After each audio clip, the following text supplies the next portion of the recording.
Hello, hello everyone! So today I have a video for you for memory lane scraps using some Vicki Boutin mixed media and the Auburn Lane collection from Pink Paisley.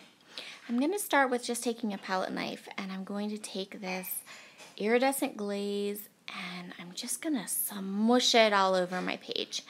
I decided to go with a craft background for this layout instead of a white because I kind of wanted that glaze to really pop a little bit, and I thought that it would be just a fun look. So I'm going to put a fairly thick layer of the iridescent glaze onto this paper, not over the whole thing, just over the middle where I think I want my photo to go. And then I'm going to set it aside and let it dry.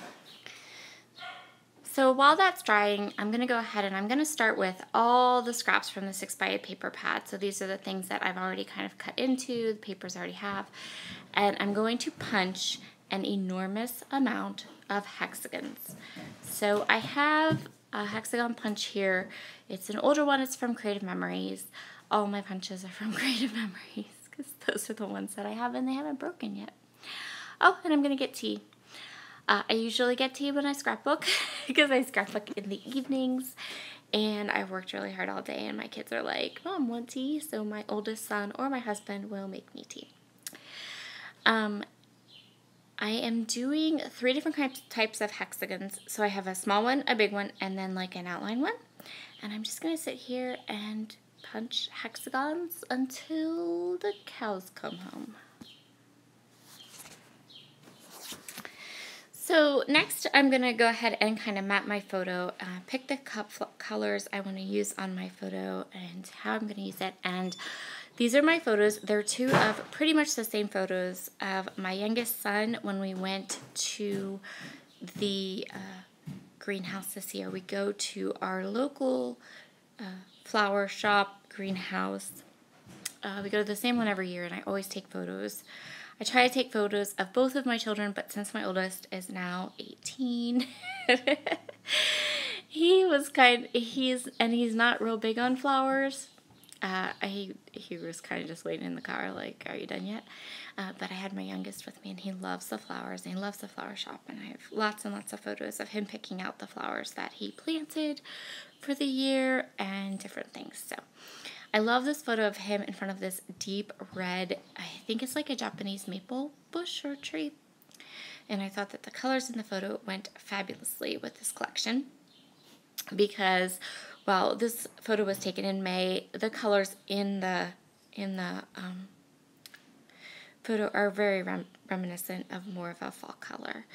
So my iridescent glaze is drying. This iridescent glaze dried fairly fast. It dried faster than Dazzlers. So, you know, that's a good thing. Dazzlers require like 24 hours and overnight, but this dried within maybe an hour.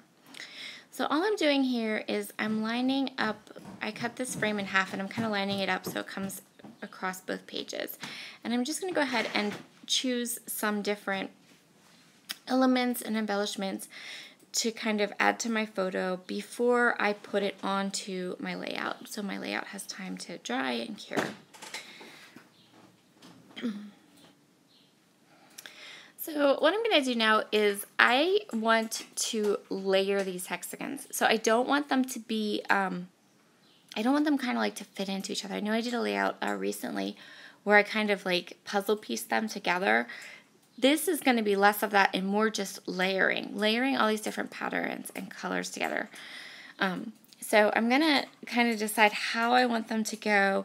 And then at this point, parts of the iridescent glaze are dry, but those thicker parts are not. So I'm going to decide how I want them to layer.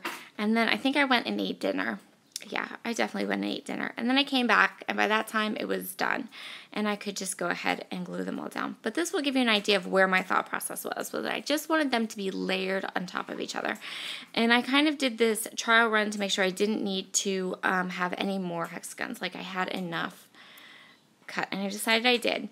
And then I really liked the way that that looked up on top. So now I'm going to go ahead and just kind of start gluing all the hexagons down. And I forgot this part. So after my iridescent glaze was all dry, I wanted to stretch that cardstock out It didn't warp badly, but it did warp a little bit, and I felt like if I just put a thinner sheet of cardstock on the back to kind of bulk it up, it would give it some more structure and make it a little thicker, and it really did help because then my layout ended up laying flat for the rest of the page and when I took the photos and put it in the album and all those things.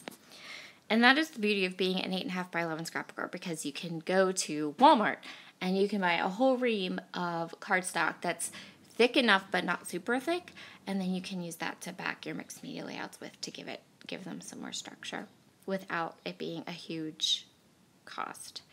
So now I am taking the rub-ons from Auburn Lane, all the rub-ons, and I am putting them right over that iridescent glaze, and this worked so well.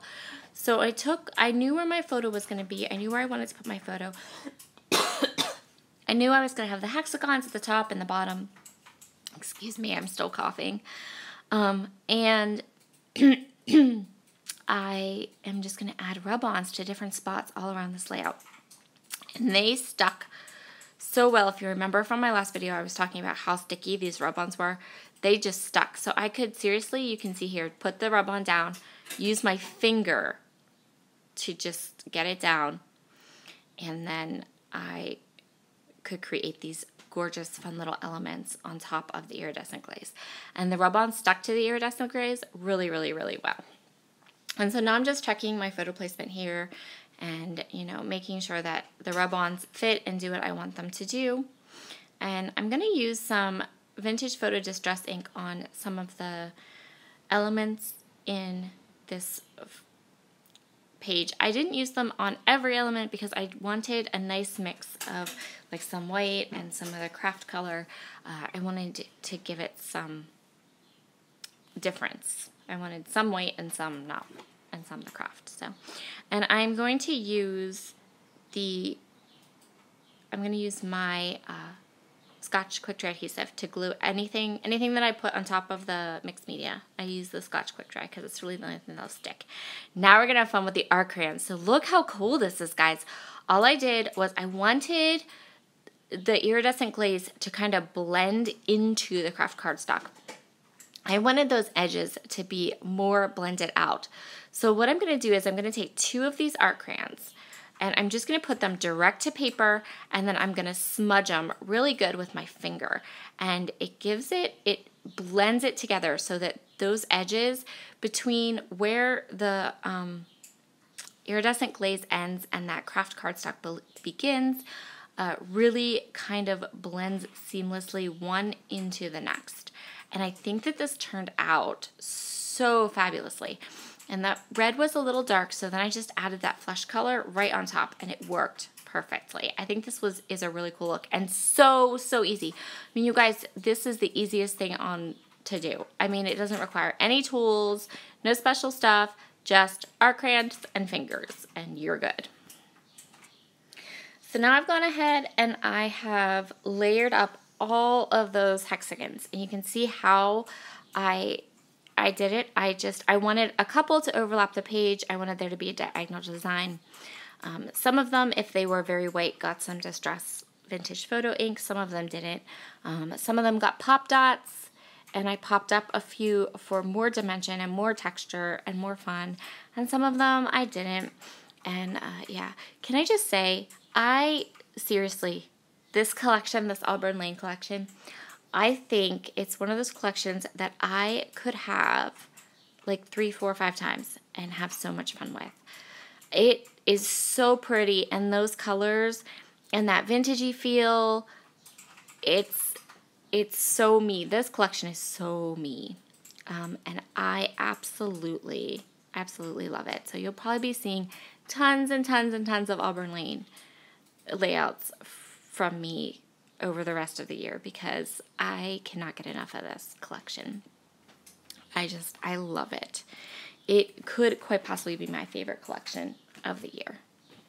It's in the running. I mean, I don't know what's coming up down the road, but this could totally be my favorite collection of the year. It's even edging out. The more I work with it and the more I see how much I love it, it might edge out Flourish, because Flourish is up there too. So I'm just trimming off the edges here. And then I'm going to do, I think I did some iridescent splatters on this because I love iridescent splatters. They're like so cool. I have been having so much fun with this iridescent glaze and the art crayons that I went and got the blue art crayons too, because now I just need the neutral pack because they're just, I just love them. They're so nice. They're so nice. And I don't have, they're an oil pastel, and I don't have anything like that in my mixed media collection. And I think they're really, they're super fun. I really have been enjoying them. So I'm going to add some little of these triangles to this layout. I love this ephemera piece, and since I had the 2 triangles, I kind of wanted a third one to kind of cascade down. So I just grabbed a paper plate because I was not in the mood to have to clean something. As crazy as that sounds. And I'm going to do splatters. Lots and lots of splatters. And yes, in case you're wondering, I totally kept that navy blue paper because the splatters looked awesome on it. And that's definitely going to be like a card front or something cool coming up. Thank you so much for joining me today for this video. Be sure to head over to Memory Lane Scraps and snap up some of these gorgeous, gorgeous products. You can use my code and you can get 20% off, which is a really good deal because these are brand new products.